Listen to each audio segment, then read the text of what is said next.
There's a massive trend on social media right now. Women declaring they'd rather choose the house over dating. Why? Because as they put it, home is peaceful, it's quiet, and most importantly, it's safe. This isn't just a niche feeling. When superstar Cardi B was asked the #1 thing she needs from a man, her answer wasn't money or fame, it was to feel safe. This single word explains a frustrating dating paradox you've likely experienced. Why a good-looking, charming man can leave a woman feeling uneasy, while another guy who seems to be doing less makes her instantly relax and open up. The difference isn't about more charm or better looks, it's a biological switch. And in this video, I'm going to show you how to stop trying to impress her and instead flip her neurological safety switch, the real key to genuine attraction. So, what is this neurological safety switch? It's not a metaphor, it's a real biological switch in her brain. That feeling of comfort women talk about isn't a casual preference. It's a non-negotiable requirement for connection. It's what she actually means when she says she wants to feel comfortable with a guy. Data backs this up. A national Match.com survey of over 5,000 singles found that nearly 8 out of 10 women said the most important thing on a first date was simply feeling comfortable. More important than being impressed, more important than excitement. At a neurological level, when a woman says comfort, she means safety. So on a date, your entire job isn't to perform or sell yourself. It's to signal safety to her nervous system. The science behind this is called Polyvagal Theory from Dr. Stephen Porges. It describes neuroception, your nervous system's automatic radar that scans for safety or danger before you even think about it. On a date, her neuroception is reading your tone, eye contact, pacing, and how you treat people around you, then deciding safe or not. When you're with her nervous system is basically in one of 3 modes. First is the state you're aiming for, safe and social. In this mode, she leans in a little, holds eye contact, and actually asks you follow-up questions. Her body loosens, and being with you feels light instead of effortful. This is the only state where real intimacy can even start. But most guys, by trying too hard to be charming or impressive, accidentally trigger the second state. Fight or flight. Safety killer #1. Performing instead of being present. Here she gets a little tense or on edge. She sits back instead of leaning in and starts checking her phone. Your high-energy performance feels like pressure, and her body files you under possible threat instead of safe to relax with. Most guys react by turning the charm up even higher. Effective men do the opposite. They slow down, get present, and let her breathe. The third state is shut down. Safety killer #2, emotional unpredictability. This kicks in when your energy or behavior feels inconsistent or unsettling, warm 1 minute, distant or edgy the next, or your stories don't quite match your vibe. She goes quiet, zones out, or seems disconnected. She's not being rude. Her nervous system is hitting the brakes to protect her. Those dates where the banter was good and then she cooled off, or the "you're great, I'm just not feeling" a spark text after what you thought was a solid night. That wasn't proof you're not good enough. It was her nervous system shifting into fight or flight or shutdown because it stopped reading you as fully safe. Now that you see this in action, which of these 2 safety killers shows up more for you? 1. Emotional unpredictability, or 2. Performing instead of being present? Drop a 1 or 2 in the comments. Let's see what's actually tripping guys up.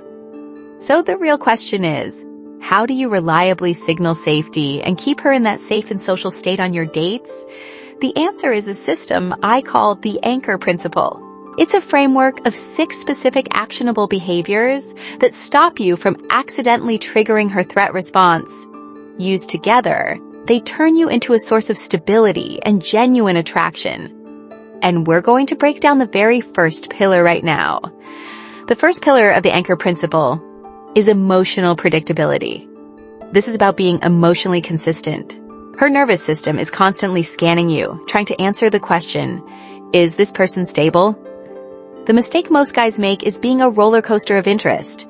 One day you're hot, You love bomb her with attention, texting constantly. The next, you're cold. You pull away, get anxious, or just get busy without communicating. This hot and cold behavior forces her to stay on guard. It creates anxiety because she can't predict your behavior, and that feels unsafe. The anchor move is emotional consistency. Your calm demeanor is predictable. Your level of interest is steady. This doesn't mean you're boring. It means you're reliable. This stability sends a powerful signal to her nervous system that says, I can relax here. And this isn't just theory. A 2024 study in evolutionary behavioral sciences confirmed that women place a significantly higher value on emotional stability because for our brains, it directly signals reliability and safety. That leads to the second pillar, clear communication. Confusion creates anxiety. Period. If she has to guess what you're thinking or what your intentions are, her defensive walls go up. The mistake here is sending mixed signals. You use vague phrases like, we should hang out sometime.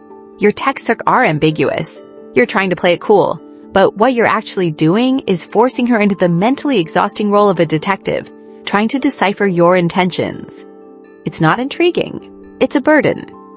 The anchor move is being clear and direct. This isn't about being brutally blunt. It's about being honest and reliable. So instead of we should hang out, you say, I'm enjoying this conversation. I'd like to take you out next week. Are you free on Thursday? That clarity removes all the guesswork. It provides a stable foundation for her to actually connect with you. Research from the Journal of Family Psychology confirms this, showing that ambiguous signals literally heighten daily anxiety, while clear communication is what allows for emotional relaxation and genuine connection. So, emotional predictability and clear communication are about what you say and the stability of your emotions. But the next two pillars of the anchor principle are even more powerful because they're completely nonverbal. They're about your physical presence and the boundaries you set. This is where your true confidence is revealed. And for most guys, it's the exact opposite of what they think they should be doing. Let's start with the third anchor, presence over performance. Most guys go on a date feeling huge pressure to perform. They rush to fill every silence and spend the whole time planning their next impressive story. That screams insecurity. It creates pressure because she can feel you trying to control her perception of you. On the outside, you'll see it. Her answers get shorter. She leans back instead of in, and her smile turns polite. She's being entertained, but she's not actually relaxing with you. Presence is the exact opposite. Deep listening, taking in what she just said, reflecting something back, and asking a follow-up before you switch topics.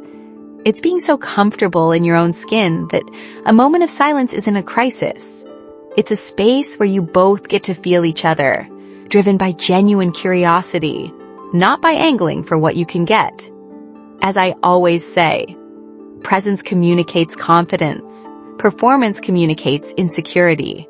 Presence is basically authenticity in real time. Performance is just you running a game. There's even data on this. A 2019 study in Personality and Individual Differences found that authenticity is consistently rated as more attractive for long-term partners than any kind of performative, game-playing strategy. Here's a simple 3-point presence checklist for your next date. Ask yourself, 1. Am I listening more than I'm talking? 2. Am I trying to fill every moment of silence? And 3. Am I focused on her actual words, or just waiting for my turn to speak? If you're talking more than listening, chasing every silence, and rehearsing your next line, you're in performance mode. If you're letting her words land, allowing pauses, and responding to what she actually shared, you're in presence mode. This is what real confidence looks like to her. She feels it in how you listen and hold the space, not in any self-promotion. This leads directly to the fourth anchor, respecting boundaries. both hers and yours. Naturally respecting her no without sulking, pushing, or making her feel guilty is a massive green flag. But the counterintuitive part most men miss is the importance of having your own boundaries. Many men think being an agreeable, nice guy who says yes to everything creates comfort. It does the opposite. It creates anxiety because she can't find your spine. She can feel that you're hiding what you really think, so she starts guessing. Is he actually okay with this or just pleasing me? If I say no, will he secretly be hurt? Now she's walking on eggshells, managing your reactions instead of relaxing into the moment. A woman feels safer with a man who has his own principles, even if she disagrees with some, because that makes him predictable. The guy who just agrees with everything is a chameleon, and that feels unsafe. A 2025 survey from Our Watch found that many young people aren't clear on what healthy boundaries should look like, so when a man calmly shows it, by respecting her limits and also holding his own, it stands out immediately. This is precisely why, when a man clearly demonstrates respect for her boundaries and has his own, it's an incredibly powerful signal of maturity. For her, that maturity means she can predict you. She doesn't have to manage your emotions, and she can actually relax and feel more attracted to you. So now you have 4 of the 6 anchors.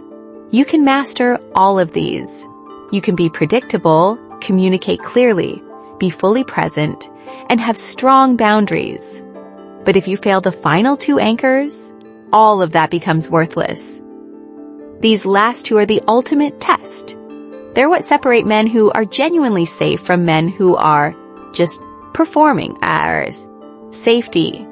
They're the final key to unlocking true, responsive desire, and we're diving into them next. Okay, stop. The first 4 anchors are your foundation. These next 2 you can't fake. Get them wrong, and she reads the whole thing as fraud.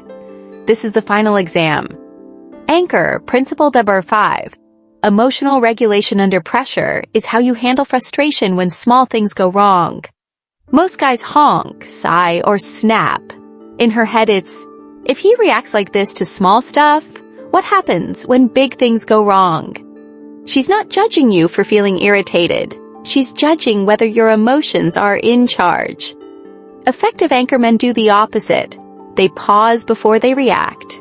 They take a breath instead of leaning on the horn and say, no worries, when the order is late. To her, that pause says, he stays steady when things go wrong, and her body relaxes. Her guard drops a notch. For her, safety is the gate before desire. That same inner regulation shows up in anchor principle number 6, your interaction with the world, how you treat other people. How you talk to the waiter or the Uber driver is a louder message than anything you say to her. Many women, whether they realize it or not, use how you treat service staff as a snapshot of your empathy, your fuse, and a fast red flag check. Most guys think being nice to her is enough, then get sharp with the waiter over a small mistake. The anchor move is the reverse. When the kitchen is slow or the driver misses a turn, you keep your tone warm, maybe thank them, and stay relaxed. That's when she files you as safe or unsafe, the ultimate character litmus test. The moment she later sums up to friends as, he was so kind to the staff, or he snapped at them, instant ick. Now you've got all 6 anchor principles. Next we'll answer, why would she still pull away? By showing how all this connects to the science of responsive desire. The answer is a pattern sex researchers call responsive desire, a way women often experience attraction differently from men. For many men, desire is spontaneous. Like a gas stove, it lights instantly. For many women, it's more like a charcoal grill. It needs a safe setup and steady warmth before it heats up. As an anchor, your job isn't to flick the lighter, it's to build the fire pit around that grill. In research on female sexuality, responsive desire describes how her nervous system works. If she doesn't feel safe and connected with you, her system stays in evaluation mode, quietly scanning, am I okay here? In that state, her brain stays focused on protection instead of arousal, so desire doesn't get a chance to switch on. Only after her body registers, I'm safe. I like this. Can it start to respond with attraction? So when she pulled away after that perfect date, she didn't just randomly lose interest. You walk home thinking, we vibed, the conversation flowed. What did I do wrong? She goes home thinking, he's nice, but something in me never fully relaxed.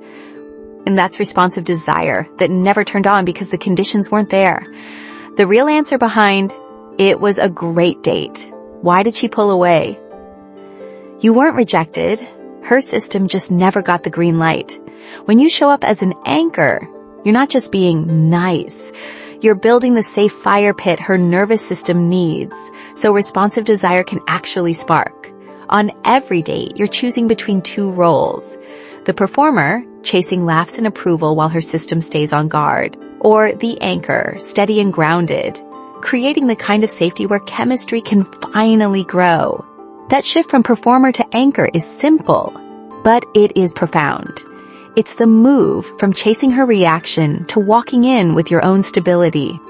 This isn't a new set of tactics or lines. It's a non-manipulative way to connect where your job is to create emotional safety, not to game her. An anchor is predictable, present, and in control of himself in small, visible ways. His tone stays steady. He doesn't switch personas to impress her. He says what he means and follows through. Around that, you see her shoulders drop, her voice soften. She stops scanning the room and leans in instead of looking for an exit. Your goal isn't to control her. It's to be the man who makes her feel protected without ever feeling controlled. And that's when attraction can actually grow. If the anchor principle shifted something for you, subscribe and join the men who understand what makes women feel safe and drawn in. Share this with one man who needs it so he can learn the anchor code and build safer, more honest connections. Now, go be the anchor.